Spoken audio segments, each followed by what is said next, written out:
the authentic Buddhist worldview, the Four Dharma Seals. Let's continue discussing a Buddhist worldview. We will continue from where we left off yesterday and delve into it in more detail. In Buddhism, there are primarily several Dharma Seals, which we refer to as the Three Dharma Seals or Four Dharma Seals, constituting the authentic Buddhist worldview. Throughout history, philosophers, theologians, and scientists have been constantly seeking and exploring, hoping to find the laws that explain all phenomena of the universe. From classical physics to modern science, they have all sought explanations. Einstein studied for a long time, always wishing to develop a unified field theory, but in the end there was no result. His theory of relativity has also been questioned by many people because there are many inconsistencies.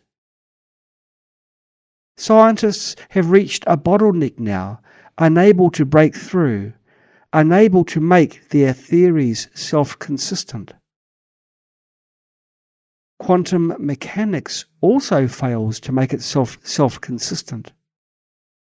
It doesn't have a complete theory and remains speculative. The same goes for the theory of relativity. It hasn't been validated as they claim.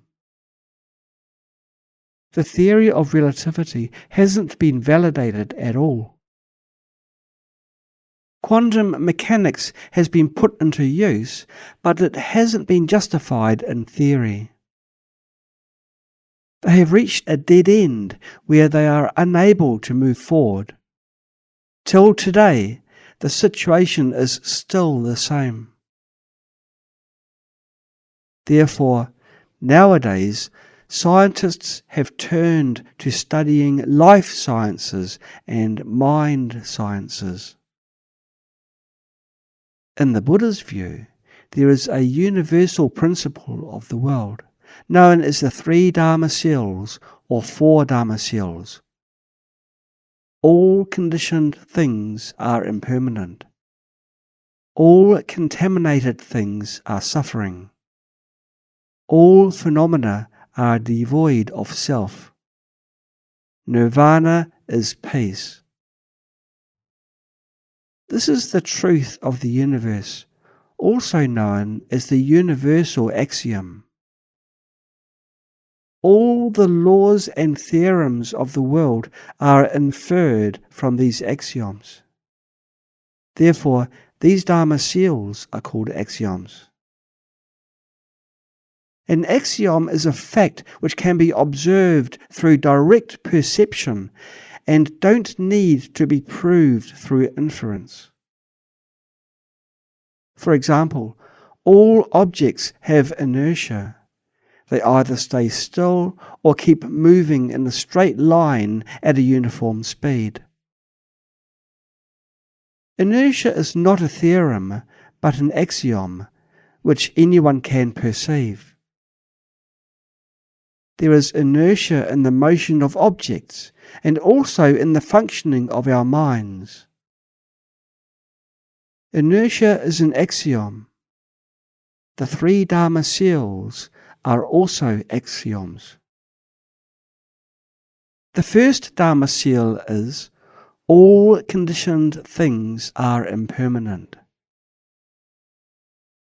From the smallest particles like atoms, electrons, and quarks to larger entities such as the Earth, galaxies, and even the entire universe, as well as our body and mind, there is nothing that remains constant and unchanging.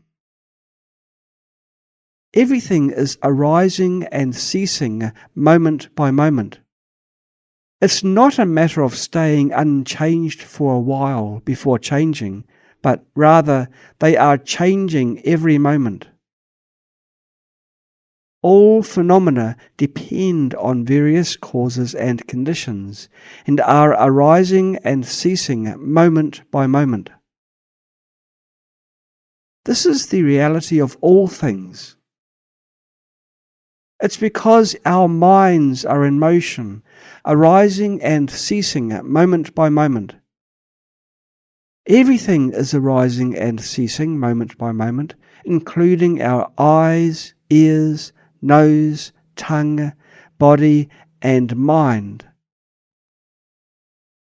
The second Dharma seal is non-self, also known as no inherent nature. Nothing can determine things. Since there is no self, there is no dominance.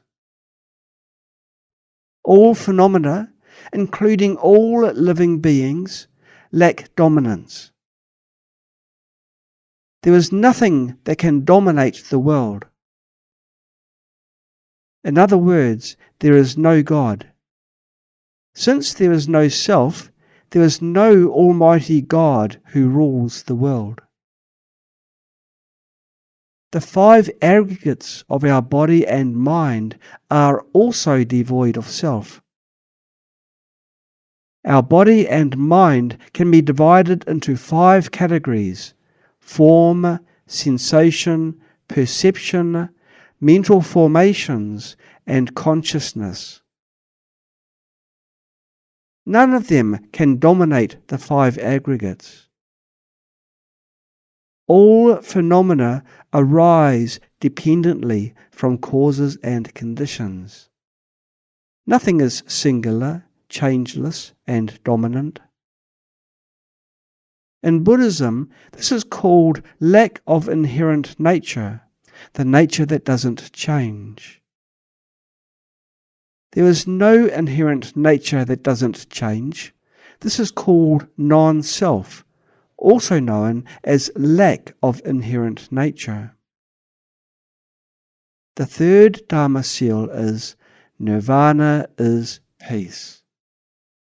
This tells us that only by eliminating the confusion, ignorance, delusion, attachment, and afflictions can we attain the greatest peace and freedom.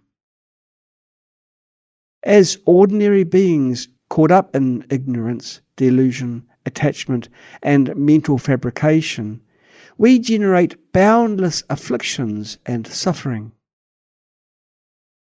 Through spiritual practice, we can return.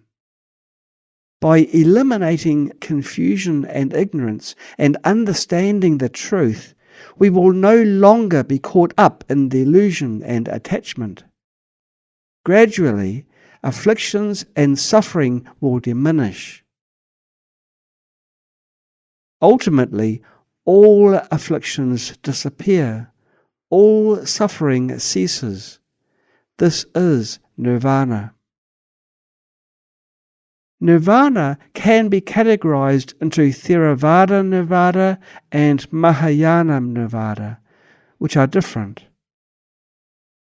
Theravada Nirvana is not ultimate.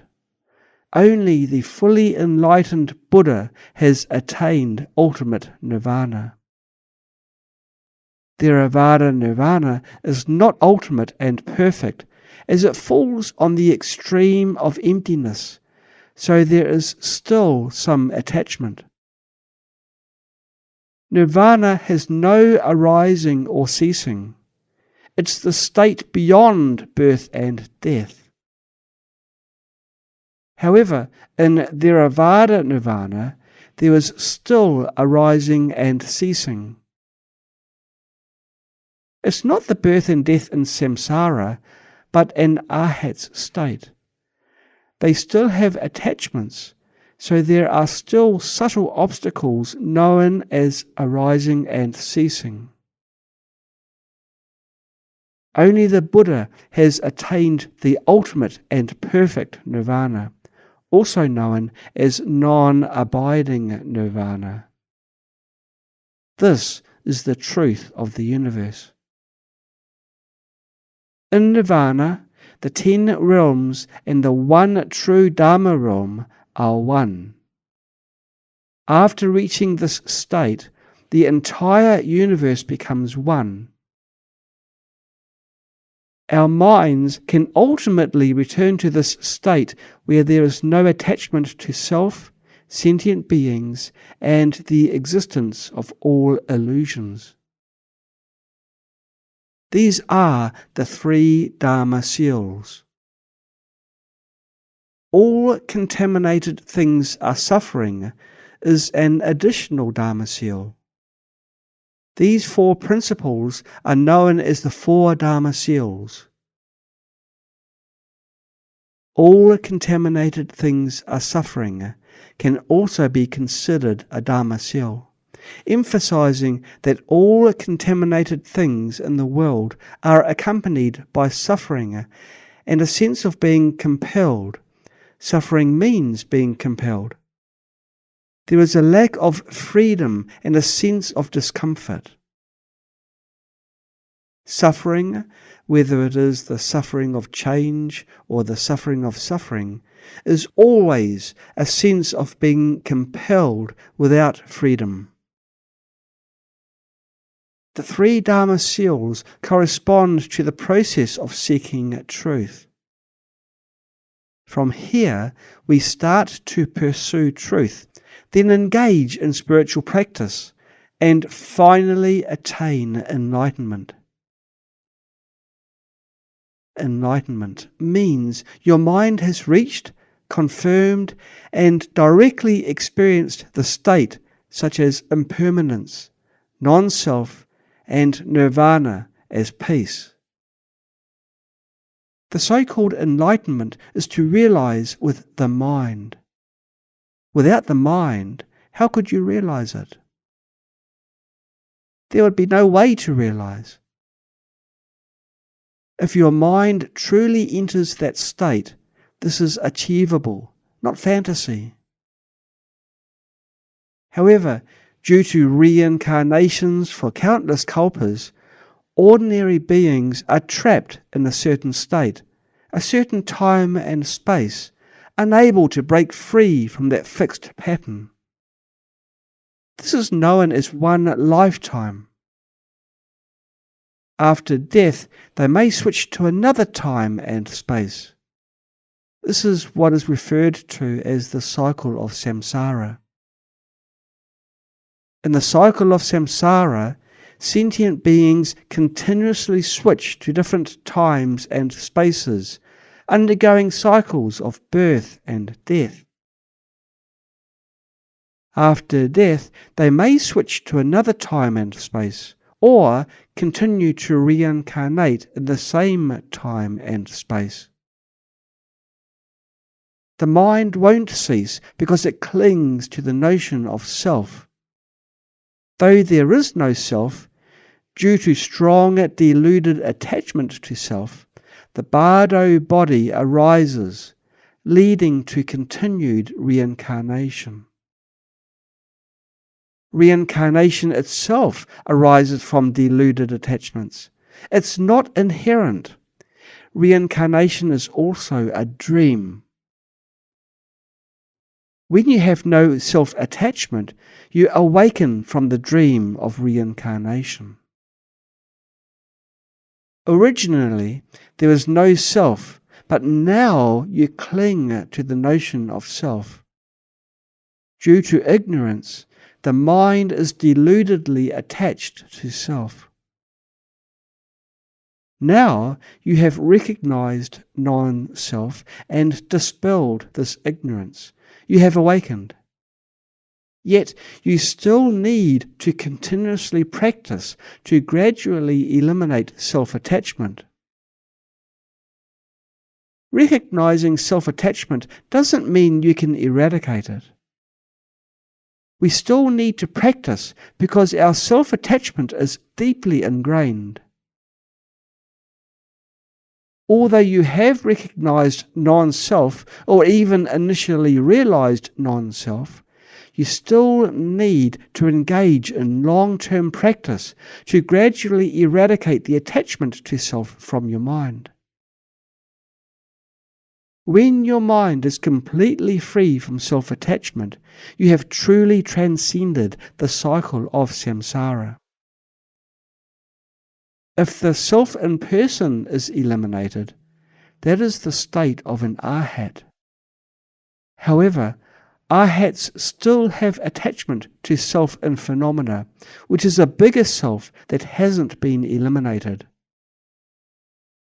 They cling to nirvana, to the Dharma realm. They still have attachment to the self in phenomena. They believe that phenomena are inherently existent and nirvana is real and eternal. In fact, an arhat's nirvana is not ultimate, as there is still arising and ceasing. There is still ignorance. An arhat has eliminated part of the ignorance, but hasn't eradicated the fundamental ignorance, so they still need further practice. If an arhat has eradicated the attachment to self in phenomena through practice, they will elevate to a higher level and see the deeper truth, which is the ultimate truth. Impermanence and non-self are also truths, but not the ultimate truth. They are the truths closer to the ultimate reality. Previously, we clung to permanence, but now we have learned about impermanence, which is a truth. Truth and reality are synonymous. By studying the teachings of the Buddha, we can learn about the Three Dharma Seals and then understand the world from these three aspects.